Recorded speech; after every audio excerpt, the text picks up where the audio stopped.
राजस्थान की पहाड़ियों के बीच स्थित एक ऐसा किला जहां रहती हैं आत्माएं।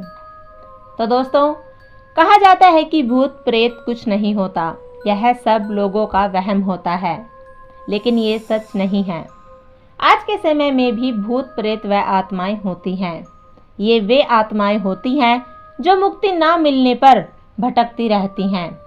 उनकी चूड़ियों की खनखनाहट, घुंघरू की झनकार व चीखने चिल्लाने की आवाज़ें लोगों को अक्सर भयभीत कर देती हैं।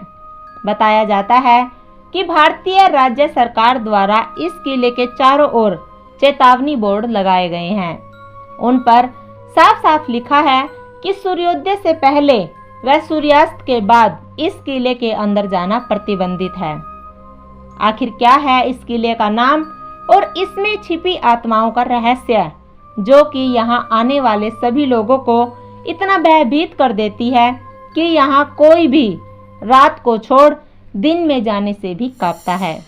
आइए जानते हैं इस किले के अनोखे व अनसुलझे रहस्य। तो दोस्तों, 16वीं सदी में बना राजस्थान में स्थित भानगढ़ का किला ही वह अद्भुत व भयानक किला है जिसे वहां के स्थानीय लोग भूतिया किला भी कहते हैं। यह किला साल 1583 में आमेर के राजा भगवंत दास ने बनवाया था। इस किले में आपको राजसी वास्तुकला का नमूना भी देखने को मिलेगा। यहाँ का माहौल व रहस्यमयी कहानियाँ लोगों को अपनी ओर आकर्षित करती हैं।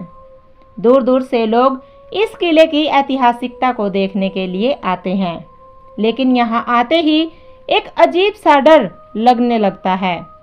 आखिर क्या है इस भानगढ़ किले में जो कि यहाँ आने वाले सभी लोगों को भयभीत कर देता है? अगर कुछ है तो इसके पीछे क्या कारण है?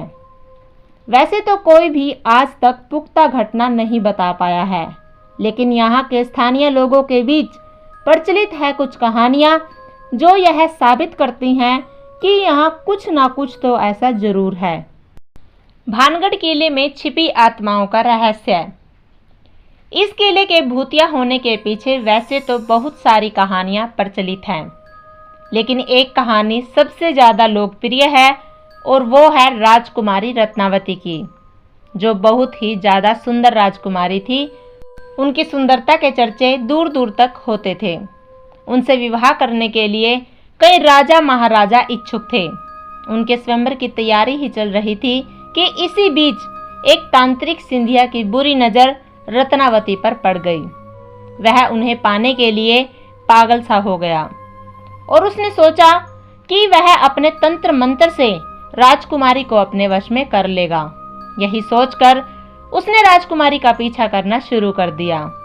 दरअसल एक दिन राजकुमारी अपनी सखियों व दासियों के साथ बाजार में इत्र खरीदने के लिए गई।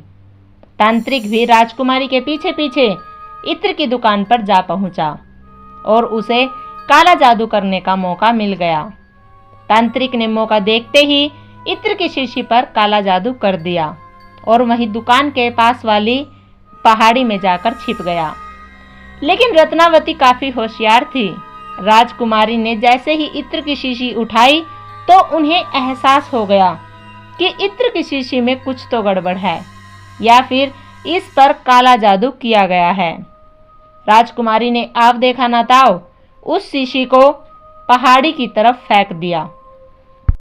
जैसे ही शीशी चट्टान से टकराई तो वह टूट गई और चट्टान का एक टुकड़ा टूटकर पहाड़ी के पीछे छिपे तांत्रिक पर जा गिरा और तांत्रिक वहीं उस चट्टान के नीचे दबकर मर गया। उस तांत्रिक ने मरते मरते राजकुमारी को नाश होने का श्राप दे दिया और कहा कि उसे कभी भी मुक्ति नहीं मिलेगी। कुछ दिन बीतने के बाद ही भानगढ़ किले पर दुश्मनों ने हमला कर दिया, जिसमें किले में मौजूद सभी लोग मारे गए। उनमें राजकुमारी रत्नावती भी शामिल थी। अब ये कहानी कितनी सच है ये कह पाना काफी मुश्किल है, लेकिन स्थानीय लोग अक्सर कहते हैं कि किले के पास से औरतों के चीखने, चिल्लाने व रोने की आवाजें सुनाई देती हैं। कुछ लोग ये भी कहते हैं कि शाम के समय कोई भी इस किले के पास से गुजरता है तो उन्हें ऐसा लगता है कि मानो कोई उनका पीछा कर रहा हो।